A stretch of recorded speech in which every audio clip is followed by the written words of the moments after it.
February 23rd, 1965, 3:47 p.m., Montevideo, Uruguay.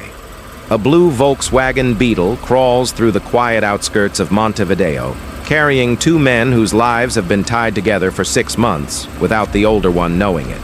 The driver is 45, balding, slightly overweight, horn-rimmed glasses on his nose. On paper, he is Anton Künzle, an Austrian investor looking for tourism opportunities in South America. In reality, he is Meidad of Mossad, a man who has turned living under false names into a profession. Beside him sits a stocky man of 65 with taped wire-rimmed glasses and the heavy build of someone who has never lost his physical confidence. His name, Herbert Cukurs, was once Latvia's national hero, the Baltic Lindbergh, an aviator celebrated for solo flights across continents.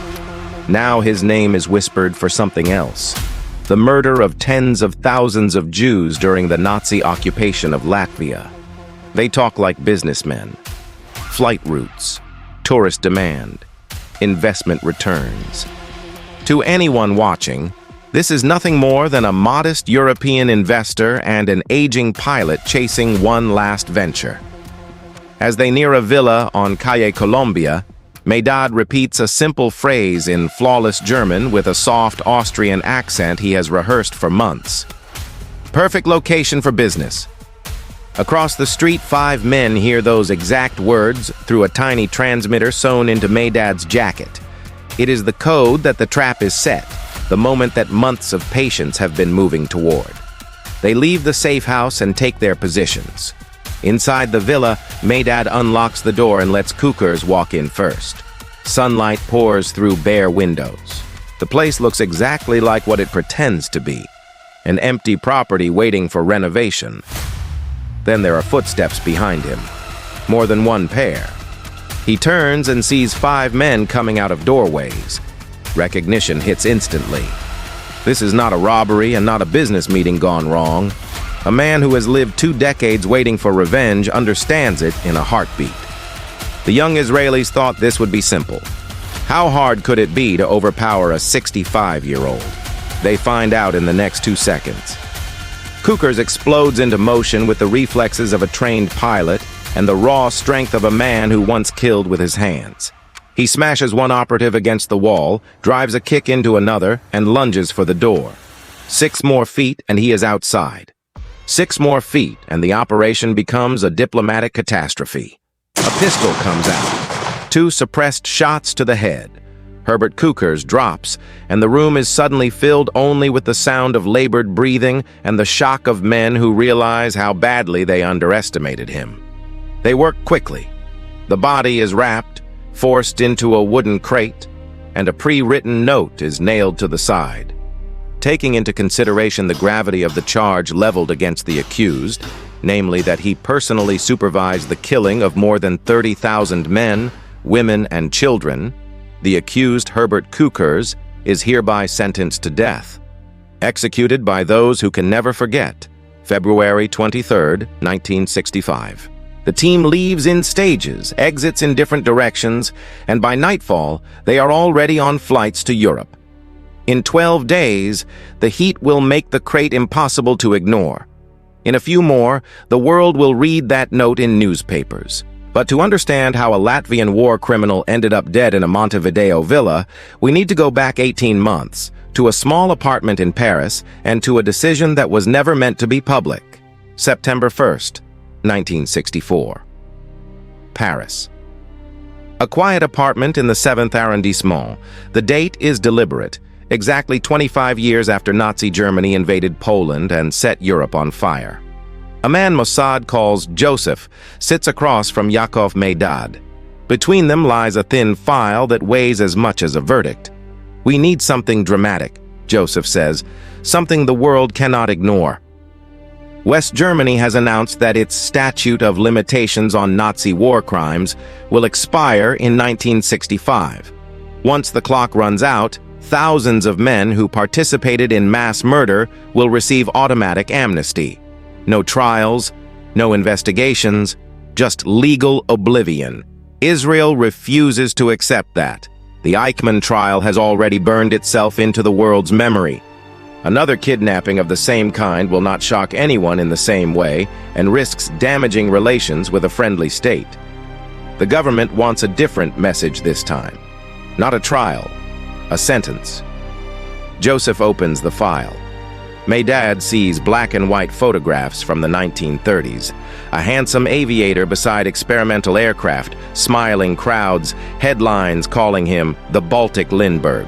In 1933, Herbert Cukurs is a celebrity, a symbol of Latvian pride. Then the pages darken. Witness statements from Riga and Rumbula. Survivors describing how Cukurs personally shot hundreds of Jews in a single day, laughing, treating the massacre like a hunt. Reports from 19 Waldemar Street, headquarters of the Araj Commando, where he beat men and women to death during drunken parties. 30,000 murdered under his supervision, maybe more. Entire communities erased, numbers that can never be precise because there is nobody left to count. Now he lives openly in Brazil, Joseph says. Real name, seaplane business, Brazilian wife, children, citizenship, no extradition. Brazilian Jews have already tried to block that citizenship and fail. Any Israeli operation on Brazilian soil risks a backlash on the local community. If Mossad operatives are caught and executed, neo-Nazis worldwide will celebrate, and Jews in Brazil could pay the price. We need to move him, Joseph says. Get him to a third country where we can act. That is why Meidad is here. Born in Breslau in 1919, he escaped before the war. His parents did not. His mother died in Auschwitz, his father in Theresienstadt. Within Mossad, he has become the man with 100 identities, a professional ghost who never lives as himself. In 1960, he handled logistics for the Eichmann operation, renting apartments and vehicles, guarding the prisoner in the safe house. Now Joseph slides a sheet of paper toward him. You will be Anton Künzle, he explains, a rich Austrian businessman looking for tourism investments. You will befriend Cukurs, gain his trust, and persuade him to travel with you to Uruguay. There, a team will be waiting. Meidad studies the photos again. Eichmann was a bureaucrat, small and broken when they grabbed him. Cukurs is different. He killed at close range. Even in his 60s, he looks solid, dangerous. How long do I have? Meidad asks. As long as it takes to build real trust, Joseph answers. But the Bundestag votes in spring 1965. We need this completed before then. 10 days later, Anton Künzle will exist. Creating Anton takes 10 days of intense, invisible work. First, Zurich. At Schweizerische Kreditanstalt, Meidad opens an account as Anton Künzle with a convincing Vienna address and deposits serious money. A letter of credit for $6,000 is issued, enough in 1964 to make any struggling pilot listen. Then Rotterdam and the Brazilian consulate. The visa application is flawless. Mossad has spent months building a paper trail for Künzle. Shell companies, tax records, business registrations, all consistent and checkable. On paper, Anton has been alive for years. A tailored suit, practical for tropical weather, simple business cards, a postal box in Rotterdam that will become the central nerve of the operation. Every letter from Brazil will pass through that box, be rushed to Tel Aviv, and be dissected for every clue. On September 12th, Meidad boards a flight to São Paulo as Anton Künzle and does not look back. By November, he has found his target. There is no need for deep cover surveillance. Cukurs is in full view, operating his seaplane tours from a dock on the Tietê River. The boats are worn, the aircraft aging, and the famous pilot looks tired. But there is still strength in his frame and pride in his posture. Their first contact is simple. Meidad books a scenic flight. During the trip, he plays the role of a slightly bored, mildly impressed investor. After landing, when they sit for drinks on the boat, he mentions that he represents European capital interested in tourism. Curiosity flashes in Cukurs' eyes, along with something darker, deep caution. He asks questions. Where does the money come from? Why Brazil? Why now?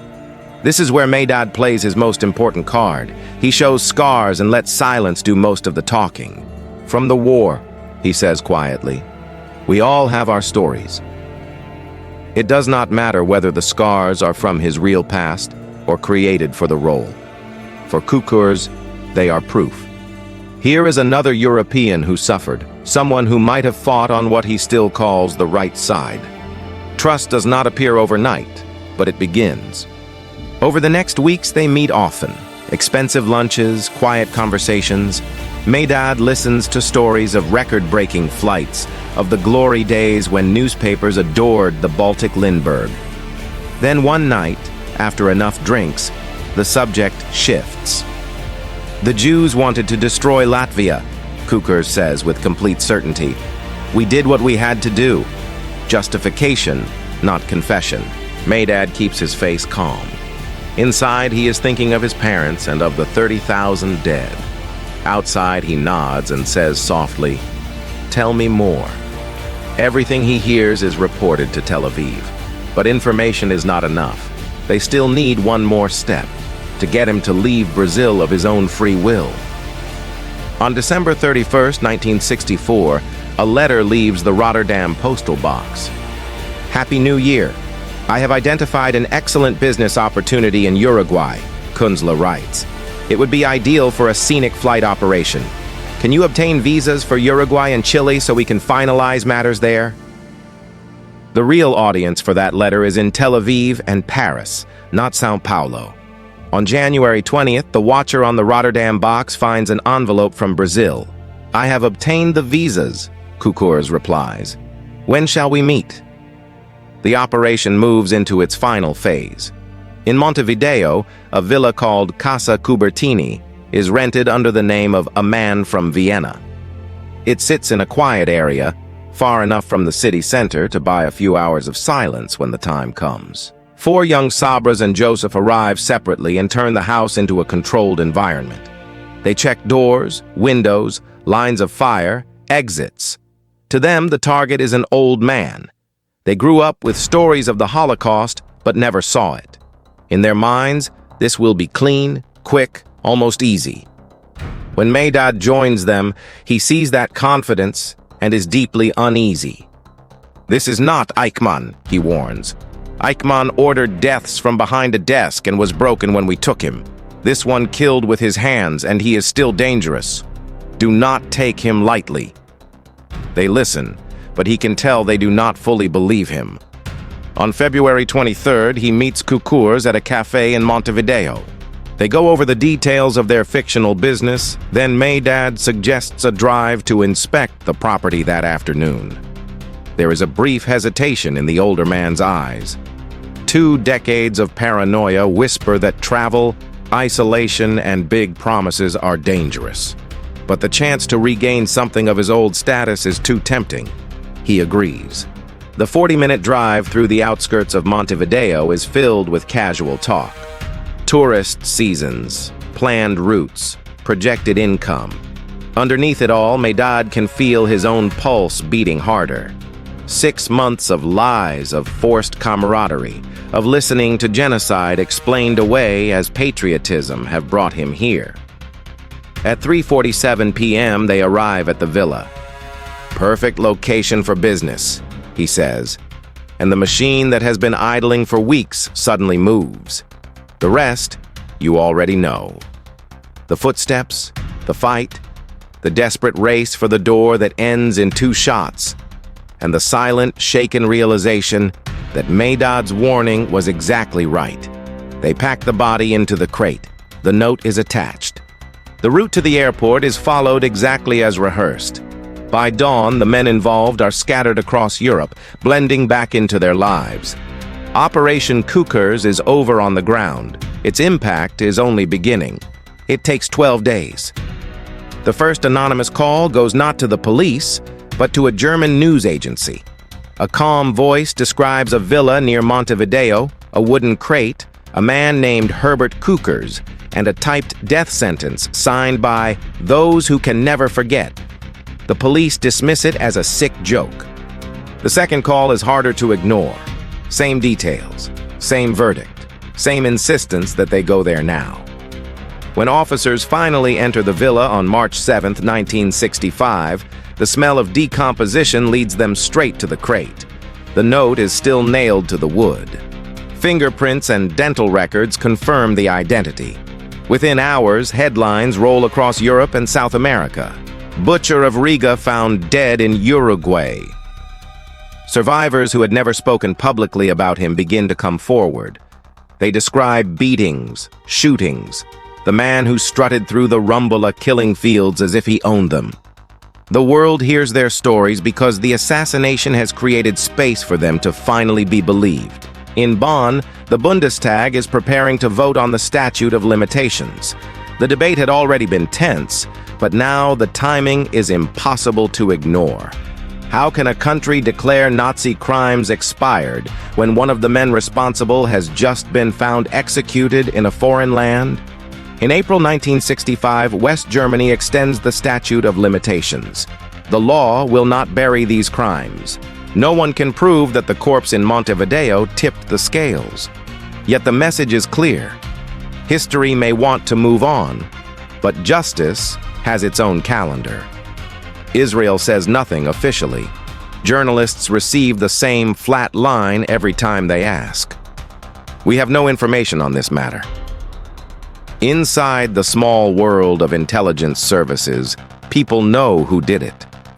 Yaakov Meidad returns quietly to Israel. He will never work in South America again. The months he spent as Anton Künzle leave marks that do not show up in any medical file. Years later, he writes a classified operational report. It eventually becomes the basis for a book, The Execution of the Hangman of Riga. When he dies in 2012 at the age of 93, his obituary mentions his role in the Eichmann operation. Operation Cukurs is still absent. Some secrets remain officially unspoken even when everyone understands them. The villa where Cukurs died no longer exists. Casa Cubertini was demolished, replaced by another anonymous structure. People walk their dogs past that spot in Montevideo with no idea what happened there in 1965. In Latvia, the story is far less settled. For some, Cukurs is still the aviation hero who defied distance and weather. In 2014, a musical celebrating his life premieres in Riga. Israel condemns it as an attempt to polish the image of a mass murderer. The Latvian government criticizes but does not ban it, hiding behind freedom of expression. In April 2025, Latvia closes its criminal investigation into him yet again, citing insufficient evidence. This despite eyewitness testimony, documents, and statements from his own comrades in the Iraj Commando. Yad Vashem and Holocaust historians react with fury, warning that history is being twisted to serve modern politics. For Mossad, the meaning of Operation Cukurs is more practical. It proves that patience can penetrate almost any defense. No dramatic commando raid, no blazing gun battle, no headline-grabbing kidnapping. Just one man willing to live a lie for 6 months, to sit across restaurant tables from a mass murderer and invite him to talk. After Cukurs, the Nazi hunting program goes quiet. Other threats demand the agency's attention. Later, in 1977, Prime Minister Menachem Begin orders it renewed. New target lists are drawn up, but most of those names die free. Josef Mengele drowns off a Brazilian beach in 1979, his identity confirmed only years later. Alois Brunner, Eichmann's assistant, receives letter bombs that blind and maim him, but he dies in Syria decades later, untouched by any court. In the end, only one Nazi is known to have been deliberately hunted down and assassinated in a dedicated Mossad operation. Not Eichmann, who was captured and tried. Not Mengele, who escaped. Herbert Cukurs, the aviator who believed he could outfly time, distance, and memory, discovered too late that there are people who do not forget, who do not accept that some crimes belong only in history books.